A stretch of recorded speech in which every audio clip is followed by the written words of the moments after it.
Today we're going over Path 4 of the Abyss, which is my final path for 100%. I did this one yesterday and this morning, and I finished it. So on the left, you're going to see my predicted revive count.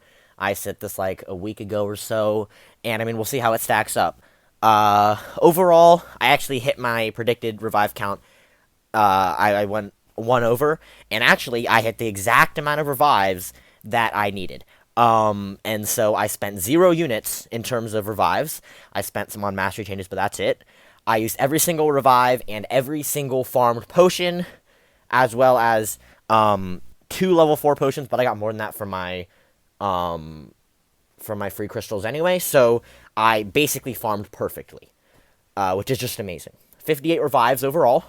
My team was Aegon, Magneto, Human Torch, Doctor Doom, and Stealth Spidey. So what were the hardest fights? Hulk Ragnarok was probably the second hardest fight, but the hardest to get quickly and easily.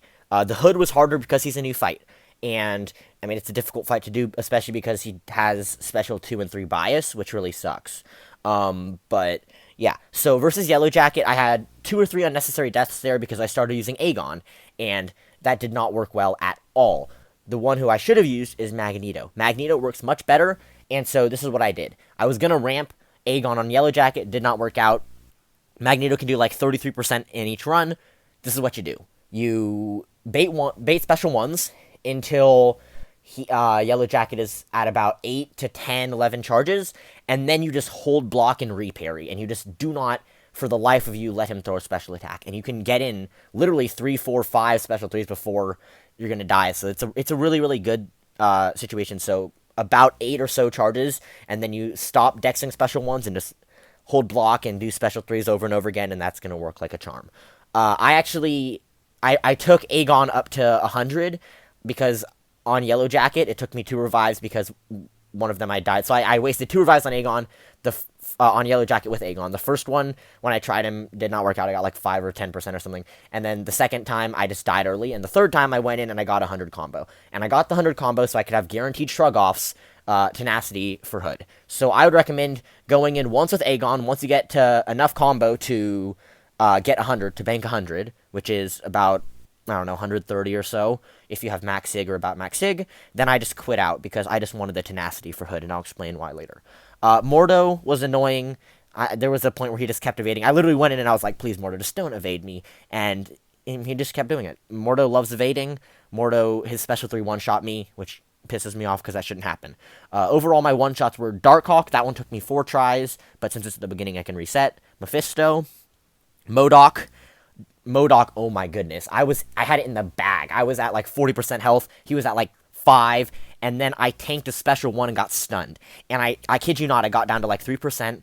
I was like, please, just, I want the solo. I mean, beyond saving revive, I wanted to be able to say I got a solo, right? And he goes down, my Magneto, when the fight ended, because I won, I was at like 2 bars of power. I had to intercept to get to my 3rd bar of power, and I popped that and killed him. And I kid you not, I was at 191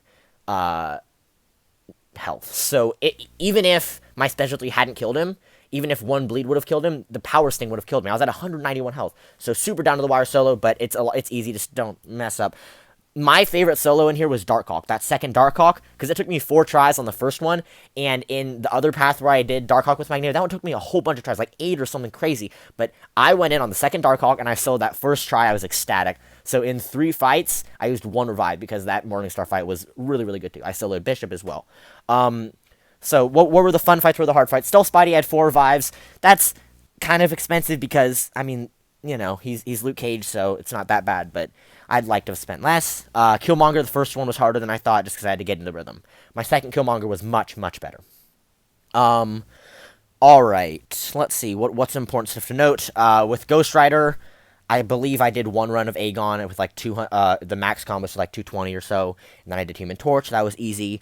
Let's see, Morningstar, I used Human Torch, no pre-fight, and I kid you not, I got down 70, I want to say 7%, 77% in 1 run, which is just ridiculous. I was just parry one hitting, taking special ones on the block, all that fun stuff. One of the really nice things about farming 700 potions in ROL, which is absolutely ridiculous, is that 700 includes the team potion. So basically, I'd wait till I had 3 or 4 people at low health. So, for example, if you look at this, Ghost Rider, Korg, Hood, and MODOK. Those are 4 fights with 4 different champions. So after that, or in between at some point, I'm going to have a lot of really low health champions. And so basically, a lot of these fights, I had full health when I didn't need to. And so what that did, especially for Human Torch, is it let me take blocked hits. So I could get Morningstar down a lot. I could get Ghost Rider down a lot. The only reason that second revive there on Ghost Rider, it could have been 1. The only reason was because I wanted to throw Aegon in there. I knew I was going to not be able to solo it, but I wanted to throw him in because I wanted to get some combo. So that's it. Human Torch, especially with full health, is just a beast if you're willing to be patient. Red Skull is pretty basic. Massacre. I loved this Massacre fight, man. You guys got to check out this Massacre fight. Maybe I'll post it in my 100% or just overall, but I got him down to 42% in one run, my very first run. My second run, I went ahead and died immediately, which, well, not immediately. That would have been preferable. I actually got him down to the second phase, and then I died before I could get in any damage, which really sucks. But that first one was great, and then I finished him off after that. The Collector took 6 revives. That's good, but I kind of want it to be like 5, but I mean, that's good. So overall, I spent 0 revives on the hardest path of Abyss. That made me so happy, and now I'm done. I did 2 out of my 5 paths without spending any money on revives, or not money, I don't spend money, but any units on revives, and awesome. I also basically predicted my revive usage. I farmed so much for this path. Honestly, potions are like almost as valuable as revives. So I would say 5 or 6 potions might be worth a revive. Maybe like 7 or 8 potions. And so basically, the more potions you have, especially with Human Torch, that's the main thing. With Human Torch, you can save a lot of revives just by tanking hits on block. You're not going to run out of your combo. You're not going to whatever. So, yeah, this was a great path. Stay tuned for my 100% video as a little review. But, I mean, here's my path 4, and it worked like a charm. Thank you for watching.